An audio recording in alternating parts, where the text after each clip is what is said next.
할렐루야, 새생명교회 김환기 목사입니다. 저는 치유 목회 사역을 하다 보니 가끔 사랑하는 사람들을 저의 의지와는 관계없이 떠나보내야 하는 아픔을 종종 겪습니다. 가장 인상적으로 남는 분은 얼마 전에 백혈병과 폐렴으로 소천한 정경영 전도사입니다. 임종하는 그날까지 기도의 줄을 놓지 않고 기도하던 전도사님의 모습이 지금도 아른거립니다.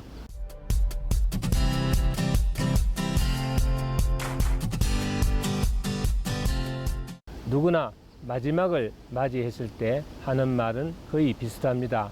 사랑하지 못했던 거, 용서하지 못했던 거, 자신의 삶에서 잘못하고 후회스러웠던 일들을 회개하고 용서받기를 원합니다. 한번 막이 오른 연극은 반드시 막을 내릴 때가 다가옵니다. 이런 의미에서 사람들은 인생을 연극에 비유합니다. 그러나 인생과 연극은 근본적인 차이가 있습니다. 한번 내린 연극의 막은 다음날 다시 올릴 수도 있지만은, 그러나 한번 내린 인생의 막은 영영 그것으로 끝나버리고 맙니다.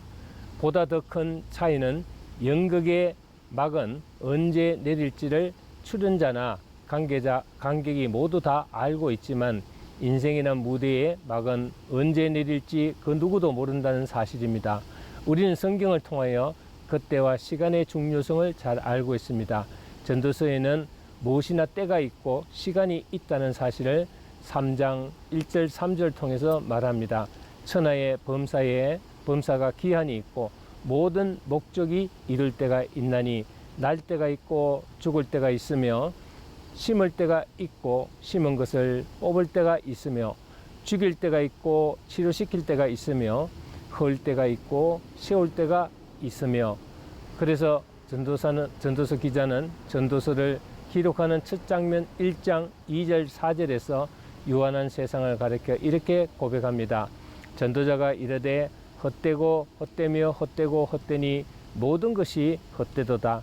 사람이 해 아래서 수고하는 모든 수고가 자기에게 무엇이 유익한고, 한 세대는 가고 한 세대는 오되 땅은 영원히 있도다. 아멘. 그래서 인생 자체가 시간이라고 말할 수가 있겠죠. 주어진 시간을 소유할 수 없고 또 누릴 수 없는 상태를 우리는 곧 죽음이라고 합니다.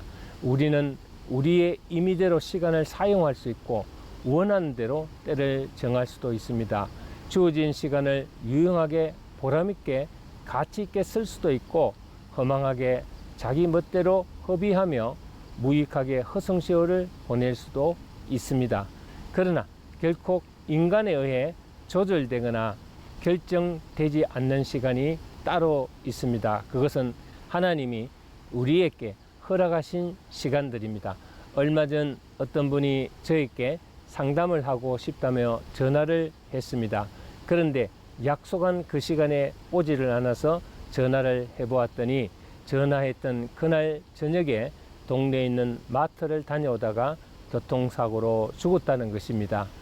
자기가 죽는 줄 알고 있었다면은 무슨 상담 약속을 했겠습니까?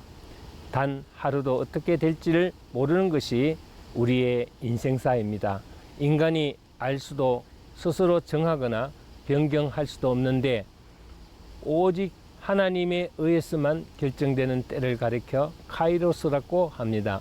우리는 우리 자신의 카이로스가 언제인지를 잘 알지 못하고 있습니다. 오늘 밤일 수도 있고 5년, 10년 후일 수도 있습니다.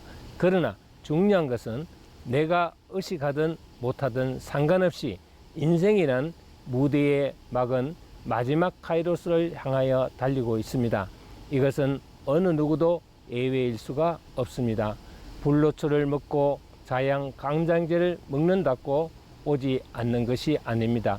그 카이로스의 때에 후회 없이 인생의 무대에서 내려오기 위해서는 주저없이 하나님 앞에 서기 위해서, 또 아직 무대에서 조명을 받고 있는 바로 이 시간에 자신의 삶의 진정한 의미와 가치를 알고 제대로 사는 길이 최선의 삶이라고 할 수 있습니다.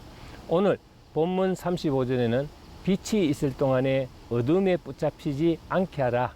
이 말씀은 곧 생명이 있을 동안에 후회 없이 잘 살라는 것입니다.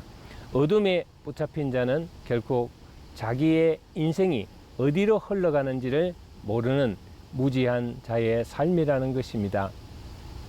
아직 생명이 있고 인생의 무대 위에서 삶의 스프라이트를 받고 있는 동안에 빛의 자녀로서 참되게 의미 있게 보람 있게 살라는 것입니다. 그래서 36절 말씀에 너희에게 아직 빛이 있을 동안에 빛을 믿으라. 그리하면 빛의 아들이 되리라고 했습니다. 빛의 자녀가 된다는 것은 빛이신 예수 그리스도를 본받는 것이며, 그것은 타인을 사랑과 생명과 진리로 채워주는 삶을 말하는 것입니다. 얼마 전 교도소 선교사역을 통해 알게 된 엘 집사가 있었는데, 그는 무기수로 교도소 안에서 하나님을 만나 새롭게 변화되어 하나님의 자녀가 되었다고 합니다. 17년을 복역하던 중 모범수로 특사를 받고 출소를 하게 되었으며, 다시는 죄를 짓지 않고 하나님의 자녀로서 성실히 살아야겠다는 마음의 굳은 결심과 다짐으로 무기명으로 자신의 신장을 하나 기증하고 출소하여 새로운 삶을 살아가고 있다는 것입니다. 이 말을 듣고 저는 얼마나 감사하고 고마운지, 그동안 저희 교회에서 교도소 선교를 통하여 엘 집사를 돕던 우리 성도들의 마음에 너무나 기쁜 소식이었습니다. 지금은 안성에서 농사를 지으며 어머니와 함께 살고 있는 그분을 위해서 항상 기도하고 있습니다. 사랑하는 여러분, 아직 우리에게 빛이 있을 동안에, 우리에게 생명이 있을 동안에, 우리의 심장이 건강하게 뛰고 있을 동안에 지금 비단에 거하십시오. 빛을 따르고 어둠에 사로잡히지 말고 비단에 거하는 자녀가 되시길 바랍니다. 어둠은 마귀의 대명사요 도구입니다. 마귀의 역사가 있는 곳에는 언제나 어둠이 있습니다. 그러나 주님이 계신 곳에는 빛의 역사가 일어납니다. 빛 대신 주님을 따르면 어둠이 물러가고 생명의 역사가 일어납니다. 빛은 사람의 마음을 밝게 해줍니다. 그러나 어두운 사람은 우울하게 만듭니다. 정신적으로 문제가 있는 사람은 집안 분위기나 인테리어를 밝게 바꿔 줘야 합니다. 커튼 색깔도 우중충한 것보다는 밝고 화사한 것이 좋습니다. 음악도 밝고 경쾌한 것으로 바꾸고, 드라마도 복잡한 삼각관계나 슬프고 어두운 것은 보지 않는 것이 좋습니다. 조명도 밝게 하십시오. 음침한 분위기나 어두운 조명은 사람의 마음을 음산하게 만듭니다. 술집이나 홍등과 같은 곳을 보십시오.